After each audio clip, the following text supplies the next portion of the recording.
स्वागत है आप सबका एक नई वीडियो में। लेटेस्ट मूवी लाल सिंह चड्ढा इसी पर आधारित है। तो आज की मूवी का नाम है फॉरेस्ट गंप। अगर आपको ये मूवी अच्छी लगे और वीडियो पसंद आए तो वीडियो को लाइक करें और चैनल को सब्सक्राइब करें ऐसी और भी वीडियो देखने के लिए।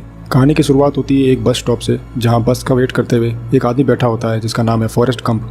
उसे देखकर ऐसा लगता है कि उसके दिमाग में बचपना भरा है, बच्चों जैसी हरकतें करता है वो। फिर कुछ समय बाद एक लेडी उसके पास आके बैठती है और फिर गंप उसके जूतों को देखता रहता है और बोलता है कि कभी मेरे पास भी ऐसे जूते हुआ करते थे। और फिर गंप आंख बंद कर लेता है और फ्लैशबैक में कहानी चली जाती है, जहाँ पर गंप बहुत ही छोटा एज में होता है और उसकी माँ उसे हॉस्पिटल लेकर जाती है। तो वहाँ डॉक्टर उसे अजीब से जूते पहना देता है जो कि ब्रेसल्स के होते हैं, और ये इसलिए पहनाते हैं क्योंकि उसकी रीढ़ की हड्डी सीधी नहीं है, और वो उसे बताता है कि ये कभी भी सही से नहीं चल पाएगा। फॉरेस्ट गंप उस जूतों से बहुत परेशान रहता है, वो हर जगह गिरता रहता है, लेकिन उसकी माँ उसे समझाती है कि तुम सबसे अलग हो, भगवान ने तुम्हें अलग बनाया है। उसकी माँ उसके अंदर पॉजिटिव थॉट्स भर देती है और नेगेटिव थॉट्स निकाल देती है। अगले ही सीन में हम देखते हैं कि फॉरेस्ट गंप अपनी माँ के साथ में स्कूल में आए हैं एडमिशन के लिए, लेकिन स्कूल में प्रिंसिपल एडमिशन करने से मना कर देता है क्योंकि IQ लेवल गंप का बहुत ही लो होता है। पर किसी न किसी तरीके से उसकी माँ उसका एडमिशन वहाँ करवा देती है।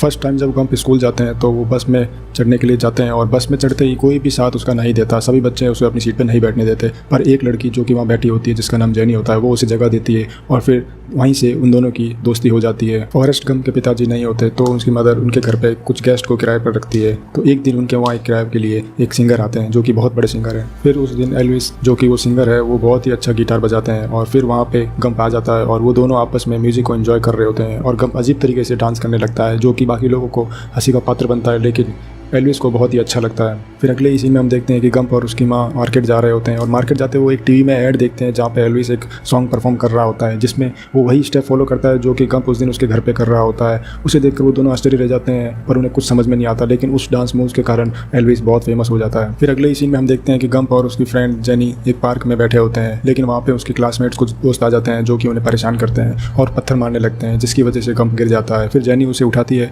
और वहाँ से भागने के लिए कहती है। अब गंप अपने ही स्टाइल में भाग रहा होता है क्योंकि उसके ब्रेसल्स लगे होते हैं, जूते होते हैं, तो वो भाग नहीं पाता जल्द। तो वो भाग रहा होता है और उसके दोस्त उसका पीछा कर रहे होते हैं, और फिर भागते भागते उसके ब्रेसल्स टूटने लगते हैं और जूते की जो रॉड लगी होती है वो टूट जाती है, और फिर भी वो भागता रहता है। उसे पता नहीं चलता है क्या हो रहा है, लेकिन वो रुकता नहीं है। अब जो उससे फ्रेंड साइकिल पे उसका पीछा कर रहे होते हैं वो भी उसे पकड़ नहीं पाते, और वो दौड़ता दौड़ता बहुत तेज़ निकल जाता है, और तब उसे पता चलता है कि वो बहुत तेज़ दौड़ सकता है। अगले ही सीन में हम देखते हैं कि दोनों बड़े हो गए हैं, गंप और जेनी बड़े हो गए हैं, और आपस में फिर उसी पार्क में वो घूम रहे हैं, लेकिन वहीं पे सेम उनके वही फ्रेंड उनका पीछा करते हैं और उन्हें परेशान करते हैं। फिर वहाँ से गंप भागता है, लेकिन उसके भागने का मुकाबला उनके दोस्त नहीं कर पाते, लेकिन फिर भी वो दौड़ते दौड़ते एक ग्राउंड के अंदर घुस जाता है जहाँ पर पहले से रग्बी का गेम चल रहा होता है। तो वहाँ पे उस गेम में एक प्लेयर बॉल लेके अपने गोल की तरफ भाग रहा होता है, लेकिन गंप अपने डर के कारण बीच में से उनके इतना तेज भागता है कि वहाँ पे सभी खड़े हैरान रह जाते हैं और उसे देखते रहते हैं, लेकिन वो दौड़ता हुआ सब कुछ चीरता हुआ गोली की तरह निकल जाता है। फिर गेम का कोच उससे पूछता है आसपास से कि भाई ये कौन है। तब उन्हें बताते हैं कि भाई ये यहाँ पे एक इडियट है जिसका दिमाग नहीं चलता, एक लड़का है जिसका नाम फॉरेस्ट गंप है। कोच का दिमाग चलता है, और नेक्स्ट सीन में हम देखते हैं कि कोच उसे रग्बी टीम में हासिल कर लेता है, और जब वो उस रग्बी टीम में खेल रहा होता है उसके लिए उसको कोच उसके कॉलेज में भी एडमिशन कराना पड़ता है, तो उसका कॉलेज में एडमिशन हो जाता है। उस गेम में सिर्फ उसे इतना बताया गया है कि आपको बॉल लेके भागना है। उसका दिमाग बिल्कुल नहीं चलता, उसे नहीं पता है गेम क्यों खेला जा रहा है और कहाँ मेरे को रुकना है, तो वो बॉल लेके भागता रहता है। पूरे गेम में बस भाग ही रहा है। कभी कभी ऐसा होता है वो बॉल लेके सीधा दौड़ते हुए अपने घर भी चला जाता है, लेकिन उसके इस प्रदर्शन से बाकी सब लोग बहुत खुश होते हैं, उसकी टीम और उसके कोच बहुत खुश रहते हैं। इसी वजह से वो बहुत सारे मैचेस जीतते हैं और बहुत सारे अवार्ड उनको मिलते हैं, और इसी कारण वो बहुत ही फेमस हो जाता है और पूरे अमेरिका में उसका नाम हो जाता है, और उस वजह से उसको अमेरिका रग्बी टीम में शामिल कर लिया जाता है। फिर अगले ही सीन में हम देखते हैं कि पूरे 5 साल हो गए और 5 साल तक फुटबॉल इसी तरीके से दौड़ते हुए खेलता है और बहुत सारे इनाम जीतता है और बहुत ही नाम रोशन कर देता है अपना। अगले ही सीन में हम देखते हैं कि कॉलेज का फंक्शन चल रहा है जिसमें गंप को ग्रेजुएट बना दिया गया है और उसे ग्रेजुएशन दी जा रही है, पर उसे कुछ समझ नहीं आता कि मैं तो सिर्फ भाग रहा था, मुझे क्यों दी जा रही है। लेकिन फिर भी वो वहाँ खड़ा रहता है और अपनी मदर के साथ फोटो खिंचवा रहा होता है। उसी समय कोई एक आर्मी ऑफिसर उनके पास आता है और उन्हें एक ब्रोशर पकड़ाता है जिसमें आर्मी की भर्ती के बारे में लिखा होता है। बोलता है कि आप अपना भविष्य बनाना चाहते हैं तो इसमें आ जाइए, और फिर वो उसके भर्ती के लिए जाता है और वहाँ पे सिलेक्ट हो जाता है। और अगले ही सीन में हम देखते हैं कि उसकी ट्रेनिंग के लिए रवाना हो जाता है। वो ट्रेनिंग की शुरुआत होती है, वो एक बस में चढ़ता है और वहाँ पे सारे ही अदर स्टाफ भी बैठे होते हैं। फिर वो उसे बस ड्राइवर को कुछ बोलता है कि अपने बारे में बताता है, लेकिन बस ड्राइवर उसमें कुछ भी इंटरेस्टिंग नहीं रखता, लेकिन वो उसे उल्टा सीधा सुना के बोलता है कि पीछे जाके बैठ जाओ, और फिर वो पीछे जाने की कोशिश करता है, लेकिन उसे कोई भी बैठने नहीं देता। फिर एक पर्सन जो कि वहाँ पे बैठने देता है उसे, जिसका नाम बाबा होता है, और वो उसे बताता है कि मेरी पूरी फैमिली इस बिजनेस में नहीं है, हम लोग कुछ और काम करते हैं, झींगे पकड़ते हैं, मुझे भी वहाँ जाना था लेकिन मैं आर्मी में भर्ती हो गया। वो हर समय इसी बारे में बात करता है और झींगों के बारे में ही बात करता है, बोलता है हमारी पूरी फैमिली इसी में लगी है और वो कुछ भी अदर बात नहीं करता। अगले ही सीन में हम देखते हैं कि सारी ट्रेनिंग वाले वहाँ पे खड़े होते हैं और उन्हें ट्रेनिंग दी जा रही है गन को असेंबल करने की, और सभी असेंबल करना स्टार्ट कर देते हैं। लेकिन गंप इतनी जल्दी असेंबल कर लेता है जिससे ट्रेनर देख के हैरान हो जाता है और वो बताता है कि आपने रिकॉर्ड टाइम में इसको असेंबल कर लिया है, आज तक ऐसा कभी नहीं हुआ। फिर अगले सीन में देखते हैं हम फॉरेस्ट गंप सोए होते हैं और वहाँ पे उन्हें फ्रेंड उन्हें एक मैगजीन देते हैं जिसमें जैनी की फोटो बनी होती है। उसे वो आपत्तिजनक फोटो देखकर समझ जाता है कि कुछ ना कुछ गलत चल रहा है और उसी कारण से उसको कॉलेज से भी निकाल दिया जाता है। और फिर वो उससे मिलने के लिए एक नाइट क्लब में जाता है जहाँ पर कुछ लोग उसे परेशान कर रहे होते हैं, छेड़ रहे होते हैं। वहाँ से गंप उसे बचाता है और फिर जैनी उसे बोलती है तुम मुझे कब तक बचाओगे। जैनी अपनी लाइफ से बहुत ही फ्रस्ट्रेटेड है। फिर गंप उससे कहता है कि मैं तुमसे प्यार करता हूँ और शादी करना चाहता हूँ, लेकिन जैनी नहीं मानती और फिर वो वहाँ से चली जाती है और उससे वादा करती है कि तुम युद्ध में जा रहे हो और वहाँ पे हीरो नहीं बनोगे और अपने आप को बचाओगे और वापस आओगे। फिर गंप को वियतनाम भेज दिया जाता है जहाँ पे वॉर चल रही है। यहाँ पर उसका फ्रेंड बाबा भी उसके साथ होता है। बाबा उसे कहता है कि यहाँ पे हमारा कब्जा हो जाएगा तो उसके बाद यहाँ पे जो पॉन्ड है वहाँ पे हम झींगे पकड़ेंगे और हम दोनों 50-50 पार्टनरशिप में ये चलाएंगे। फिर अगले ही सीन में हम देखते हैं कि उन पर दुश्मनों ने फायर कर दिया है और वहाँ पे सभी चारों तरफ से घेर लिया गया है और उन पर फायर हो रहा होता है। तभी उसे जैनी की बात याद आती है कि मुझे यहाँ से दौड़ना है, तो वो वहाँ से दौड़ जाता है और दौड़ने के बाद कुछ समय जाने के बाद फिर वो रुक जाता है और फिर याद करता है कि मेरे फ्रेंड वहीं है तो मुझे उन्हें बचाना चाहिए। तो वो वापस आता है, वहाँ जाकर देखता है कि उसके सारे ही दोस्त जख्मी हो गए होते हैं। वहाँ धीरे धीरे एक एक करके सबको वो वहाँ से निकालने की कोशिश करता है और सही जगह पहुँचाने की कोशिश करता है। और उसी का एक दोस्त जो बाबा है उसको गोली लग जाती है और वो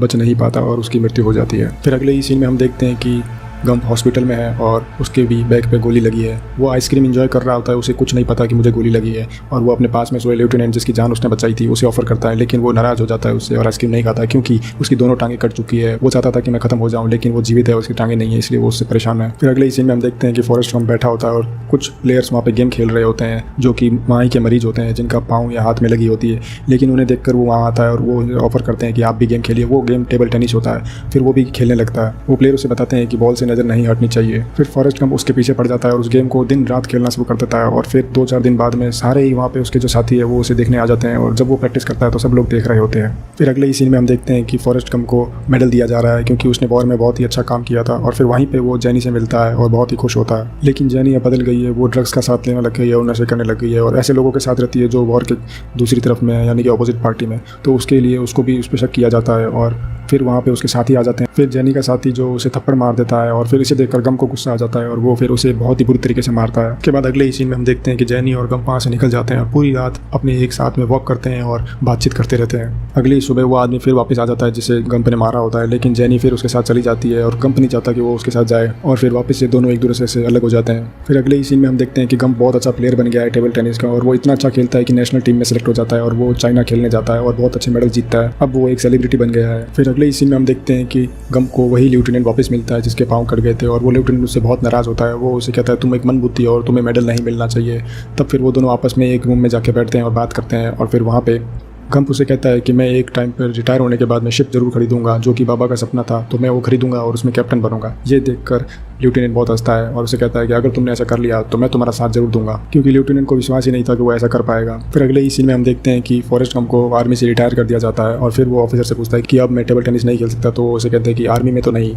फिर वो वहाँ से निकलकर बाबा के घर चला जाता है और फिर वहाँ बाबा की माँ से मिलकर वो सारी बात बताता है कि हम दोनों ने बात करी थी कि हम रिटायरमेंट होने के बाद में शिप खरीदेंगे और फिर झींगे पकड़ेंगे। पर बाबा की माँ बहुत हंसती है और उसे कहती है तुम पागल हो गया। पर फॉरेस्ट गंप को रिटायरमेंट होने पर $25,000 मिले होते हैं, जिसको खर्च करके वो वहाँ से एक नाव खरीद लेता है और फिर उसे चलाता है। पर कुछ दिन मेहनत करने के बाद उसे कोई भी झींगा नहीं मिलता, वो कुछ नहीं पकड़ पाता। फिर एक दिन उसे एक आदमी मिलता है जो कहता है कि तुमने शायद अपनी नाव का नाम नहीं रखा, इसलिए मनुष्यत फैली हुई है, तुम इसका कुछ नाम रखो। और फिर फॉरेस्ट गंप अपनी नाव का नाम रखता है जैनी, क्योंकि वो जैनी से बहुत ज़्यादा प्रेम करता था, इसलिए उसका नाम जैनी रखता है। फिर अगले ही सीन में हम देखते हैं कि गंप अपनी नाव चला रहा है और वो चला चलाते देखता है कि किनारे पर लेफ्टिनेंट बैठे हैं, तो वो उन्हें देखकर तुरंत ही अपनी नाव से कूद जाता है पानी में और उसके पास चला जाता है और बोलता है कि देखो तुमने वादा किया था। और लेफ्टिनेंट बोलता है हाँ मैंने वादा किया था, देखो मैं आ गया, पर तुमसे वादा करता हूँ कि मैं तुम्हें सर नहीं बोलूँगा, ये मेरी शर्त है। फॉरेस्ट गंप मान जाता है और उसे हाथ मिलाकर वापस से वो दोनों नाव में आ जाते हैं। फिर लेफ्टिनेंट उन्हें बताते हैं कि झींगे कैसे पकड़ते हैं, लेकिन वो बहुत प्रयास करने के बाद भी एक भी झींगा नहीं पकड़ पाते। फिर एक रात जब वो झींगे पकड़ने जाते हैं तब उस रात बहुत ही तेज़ तूफान आता है और तूफान के कारण वो पूरी रात स्ट्रगल करते हैं और जब सुबह वो किनारे आते हैं तो देखते हैं कि वहाँ पे सारी नावें खराब हो चुकी है, सब नावें टूट गई है, लेकिन उन्हीं की एक नाव सिर्फ बची हुई है।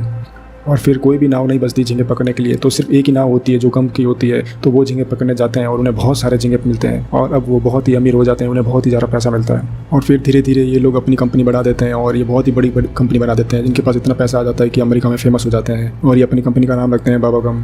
अगले ही सीन में हम देखते हैं कि फॉरेस्ट गम अपने नाव में बैठकर न्यूज़ देख रहा होता है। उसे पता चलता है कि उसकी माँ बहुत बीमार है। वो चलती नाव से कूद जाता है और दौड़ता हुआ अपनी माँ से मिलने आता है। फिर कुछ समय बाद में उसकी माँ की मृत्यु हो जाती है और वो वापस नहीं जाने का इरादा करता है। वो लेफ्टिनेंट के पास वापस नहीं जाता और वहीं पर रहकर एक घास काटने की मशीन लेकर अपने वहाँ काम करने लगता है। फिर एक दिन उसे एक लेटर मिलता है जो कि लेफ्टिनेंट ने भेजा होता है, जिसमें लिखा होता है कि उसका सारा पैसा लेफ्टिनेंट ने एक कंपनी में लगा दिया है, जिसके ऊपर सिंबल बना होता है एप्पल का, यानी कि एप्पल कंपनी में लगा दिया है। लेकिन गंप जो कि इतना बुद्धू होता है उसे समझ नहीं आता, वो सोचता है किसी फल की कंपनी में लगा दिया, लेकिन लेफ्टिनेंट ने एप्पल जो कि आईफोन वाली कंपनी उसमें लगा दिया आता है। लेफ्टिनेंट अपनी कंपनी की मदद से बहुत सारा पैसा कमाता है और बहुत जगह चैरिटी करता है और बाबा के घर पे भी पहुंचाता है पैसा। लेकिन गंप अपने ही धुन में मस्त है, वो अपना ही काम कर रहा है, उसे इस सबसे कोई लेना देना नहीं है। अगले ही सीन में हम देखते हैं कि वो जेनी को बहुत मिस कर रहा होता है और जेनी उसी समय वहाँ आ जाती है, पर वो उसमें कोई भी इंटरेस्टिंग नहीं दिखाता है और वो उसे चुपचाप वहीं पे अपना काम करता रहता है। जेनी अपनी लाइफ से बहुत ही परेशान थी और ये सब छोड़कर वो अपने गम के पास आ गई और वो सब कुछ भुलाना चाहती थी। फिर दोनों आपस में टाइम स्पेंड करते हैं, पार्क में घूमते हैं और एक दूसरे से बातचीत करते रहते हैं। अगले ही सीन में हम देखते हैं कि गम जेनी को प्रपोज करता है, उसे बोलता है मैं तुमसे शादी करना चाहता हूँ, लेकिन जेनी मना कर देती है और बोलती है हम शादी नहीं कर सकते।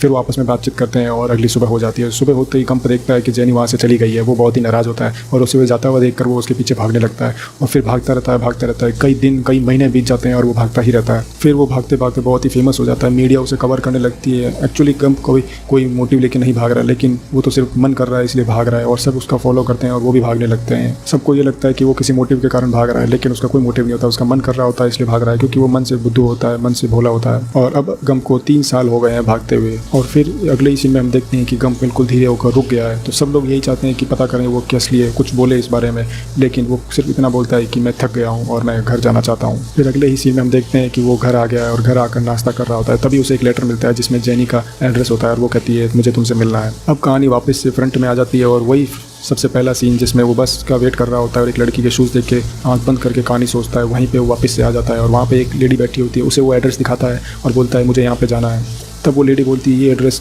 के लिए तुम्हें बस पकड़ने की जरूरत नहीं है, तुम यहाँ पर पैदल ही जा सकते हो, ये पास में ही है। फॉरेस्ट गम भाग कर उस जगह पर चला जाता है और वहाँ पर उसे जेनी मिलती है। फिर वहाँ पे एक छोटे बच्चे से जेनी उसे मिलाती है और बोलती है ये तुम्हारा ही बच्चा है और उसका नाम भी गंप है, और वो उसे देखकर बहुत ही खुश होता है। फिर अगले सीन में हम देखते हैं कि दोनों पार्क में बैठे हैं और उनका बच्चा खेल रहा है और जेनी उससे बोलती है कि मेरी बॉडी में किसी न किसी तरह का वायरस है और मैं शायद खत्म हो जाऊँगी।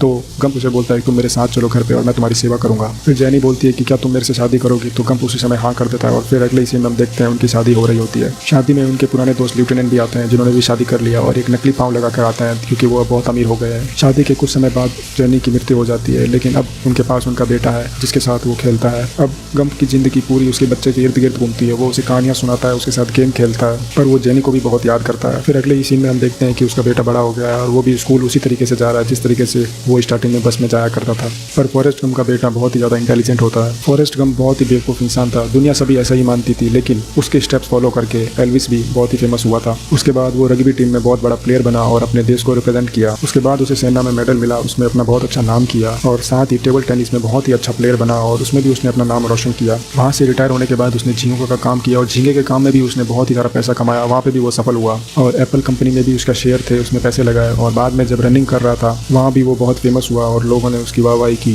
पूरी दुनिया में उसका नाम रोशन हो गया था। जिस आदमी का IQ लेवल बिल्कुल लो था वो पूरी दुनिया में आज फेमस हो चुका था, जिसका एडमिशन स्कूल में नहीं हो रहा था और आज पूरी दुनिया में उसका नाम था। और ऐसा इसीलिए हुआ क्योंकि गंप ने जो भी काम किया वो बहुत ईमानदारी से और पूरा ध्यान देकर किया, क्योंकि वो कभी उसके नेगेटिव पॉजिटिव नहीं सोचता था। वो करता था तो सिर्फ एक काम को चुना और उसको करता था, वो इधर उधर नहीं देखता था, इसलिए वो बिल्कुल ही फोकस्ड रहता था। तो इस कहानी से हमको सिर्फ यही शिक्षा मिलती है कि अपने लाइफ में अपने काम के प्रति फोकस्ड रहें, इधर उधर ना देखें, आगे बढ़ें। आपका IQ लेवल चाहे लो हो, लेकिन आप काम ईमानदारी से और फोकस होकर कर रहे हैं तो आप सफल जरूर होंगे। ये कहानी हमें बहुत बड़ी सीख देती है, इसी कारण से ये मूवी इतनी फेमस हुई है। 1994 में ये फिल्म आई, हमें बहुत बड़ी शिक्षा देकर गई। तो आशा करते हैं आपको ये मूवी पसंद आई होगी। अगर पसंद आई है तो वीडियो को लाइक करें, चैनल को सब्सक्राइब करें ऐसी और वीडियो देखने के लिए। तब तक के लिए धन्यवाद।